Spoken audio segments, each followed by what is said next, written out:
പേര് മുഹമ്മദ് മിദ്ലാജ് എം.കെ. സാമ്പത്തിക സാക്ഷരതയുടെ അഭാവം നമ്മളെ എങ്ങനെയെല്ലാം ബാധിക്കുന്നു എന്നതിനെക്കുറിച്ചുള്ള ഒരു അന്വേഷണത്തിലാണ് ഞങ്ങൾ. എൻ്റെ പേര് മുഹമ്മദ് മഹറൂഫ്. മലപ്പുറം ജില്ലയിലെ തിരൂർ പറവണ്ണ VHSയിലെ വിദ്യാർത്ഥികളുടെയും അധ്യാപകരുടെയും അഭിപ്രായം നമുക്കറിയാം. ഫിനാൻഷ്യൽ ലിറ്ററസി ഇല്ലെങ്കിൽ ഈ പറഞ്ഞ പോലെ ആളുകൾ കടബാധ്യതയിലേക്ക് തള്ളിപ്പെടും. കാരണം അവർ വരുമാനത്തിനനുസരിച്ചല്ല അവർ കടമെടുക്കുക. ഒരു അവസ്ഥയിലേക്ക് കടം കൂടിക്കൂടി വരുന്നൊരവസ്ഥ, കടം കയറി മുടിയുന്നൊരവസ്ഥയിലേക്ക് മാറും. I'm Thasni Sherik. കൃത്യമായ ധാരണയില്ലാത്തതിനാൽ താഴ്ന്ന വരുമാനക്കാരായ സാധാരണ ജനങ്ങൾക്ക് വലിയ സാമ്പത്തിക ബുദ്ധിമുട്ട് അനുഭവിക്കേണ്ടി വരുന്നു. I'm Regan. ഇന്ന് ഒരുപാട് ബാങ്കുകളും മറ്റു സാമ്പത്തിക സ്ഥാപനങ്ങളും നമ്മുടെ നാട്ടിലുണ്ട്. വിശ്വസ്തയോടെ എവിടെ നിക്ഷേപിക്കണമെന്ന് ആളുകളുടെ ഇടയിൽ കൺഫ്യൂഷൻ ഉണ്ടാക്കും.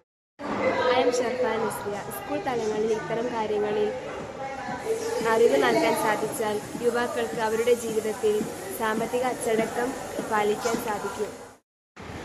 സാമ്പത്തിക സാക്ഷരത അല്ലെങ്കിൽ പല സാമ്പത്തിക തട്ടിപ്പിലും ആളുകൾ ഇരയാവുന്നുണ്ട്.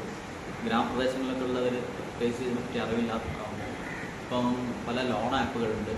അപ്പം ഇതിലൊക്കെ അവർ അപ്ലൈ ചെയ്തിട്ടാലും ഇവരെ സിബിൽ സ്കോറിനെ ബാധിക്കും. അപ്പം പിന്നീട് ലോൺ കിട്ടാത്ത അവസ്ഥ വരും. അതുപോലെ പ്ലാനിങ് ഇല്ലാത്തത് കൊണ്ട് തന്നെ ലോണിൻ്റെ തിരിച്ചടവുകളൊക്കെ കൃത്യമായിട്ട് വരാത്തതുകൊണ്ട് ഇവർ വീണ്ടും ബുദ്ധിമുട്ടിലാവും. അപ്പം ജപ്തി ചെയ്യുന്ന അവസ്ഥ വരും. ഇതൊക്കെ ഒരു സാമ്പത്തിക സാക്ഷരതയുടെ ഒരു അഭാവമാണ്. സാമ്പത്തിക ഇടപാടുകളുടെ കൃത്യമായ ധാരണയില്ലായ്മ ആളുകളെ പലപ്പോഴും പല രീതിയിലുള്ള പ്രശ്നങ്ങളിൽ തട്ടിപ്പുകളിലും ചാടിക്കുന്നു.